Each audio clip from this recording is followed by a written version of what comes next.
یہ رہی حضرت ابراہیم بن ادہم رحمتullah علیہ کی وہی خوبصورت کہانی۔ حضرت ابراہیم بن ادہم رحمتullah علیہ اور پرندے کا واقعہ۔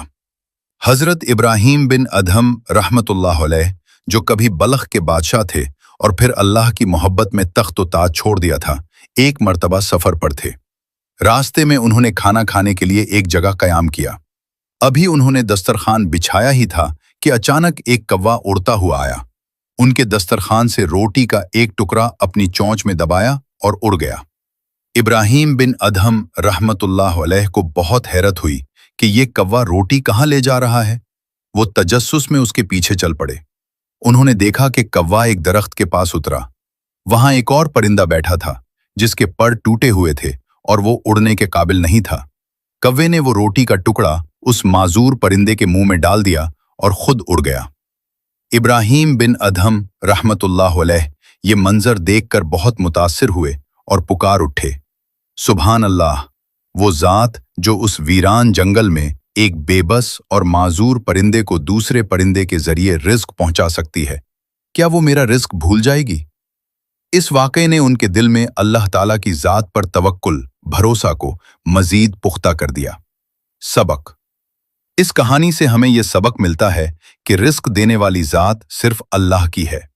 ہمیں محنت ضرور کرنی چاہیے لیکن بھروسہ اللہ پر ہونا چاہیے، کیونکہ وہ پتھروں میں چھپے کیڑوں کو بھی رزق عطا فرماتا ہے۔ یہ رہی حضرت ابو طلحہ کی سخاوت کی وہ خوبصورت کہانی۔ حضرت ابو طلحہ اور مہمان نوازی کا واقعہ۔ ایک مرتبہ ایک بھوکا شخص نبی کریم صلی اللہ علیہ وسلم کی خدمت میں حاضر ہوا اور کھانے کی درخواست کی۔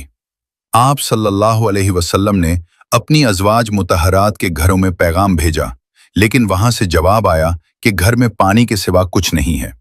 اس پر آپ صلی اللہ علیہ وسلم نے صحابہ کرام سے پوچھا، آج رات اس شخص کی مہمانی کون کرے گا؟ حضرت ابو طلحہ کھڑے ہوئے اور عرض کیا، یا رسول اللہ، میں اسے اپنے گھر لے جاؤں گا۔ وہ مہمان کو گھر لے گئے اور اپنی اہلیہ حضرت سلیم سے پوچھا کہ کیا کھانے کے لیے کچھ ہے؟ انہوں نے جواب دیا، گھر میں صرف بچوں کے لائق کھانا بچا ہے۔ حضرت ابو طلحہ نے اپنی اہلیہ سے کہا، بچوں کو سلا دو اور جب ہم دسترخوان پر بیٹھیں تو کھانا لے آنا اور پھر چراغ درست کرنے کے بہانے اسے بجھا دینا۔ چنانچہ جب کھانا سامنے آیا تو چراغ بجھ گیا اور اندھیرا ہو گیا۔ حضرت ابو طلحہ اندھیرے میں اپنا منہ ایسے چلانے لگے جیسے وہ بھی کھا رہے ہوں، تاکہ مہمان کو یہ نہ لگے کہ میزبان نہیں کھا رہا۔ مہمان نے پیٹ بھر کر کھانا کھایا، جبکہ ابو طلحہ اور ان کا خاندان اس رات بھوکا سویا۔ اگلی صبح جب حضرت ابو طلحہ مسجد نبوی پہنچے تو نبی کریم صلی اللہ علیہ وسلم نے مسکرا کر فرمایا، تم دونوں میاں بیوی نے رات اپنے مہمان کے ساتھ جو سلوک کیا، اللہ اس سے بہت خوش ہوا۔ اسی موقع پر قرآن پاک کی یہ آیت نازل ہوئی، اور وہ دوسروں کو اپنی ذات پر ترجیح دیتے ہیں، خواہ وہ خود فاقہ ہی کیوں نہ کر رہے ہوں۔ سورہ الحشر 59:9۔ سبق: یہ واقعہ ہمیں سکھاتا ہے کہ اصل ایثار اور قربانی یہ ہے کہ اپنی ضرورت کے باوجود دوسروں کی مدد کی جائے۔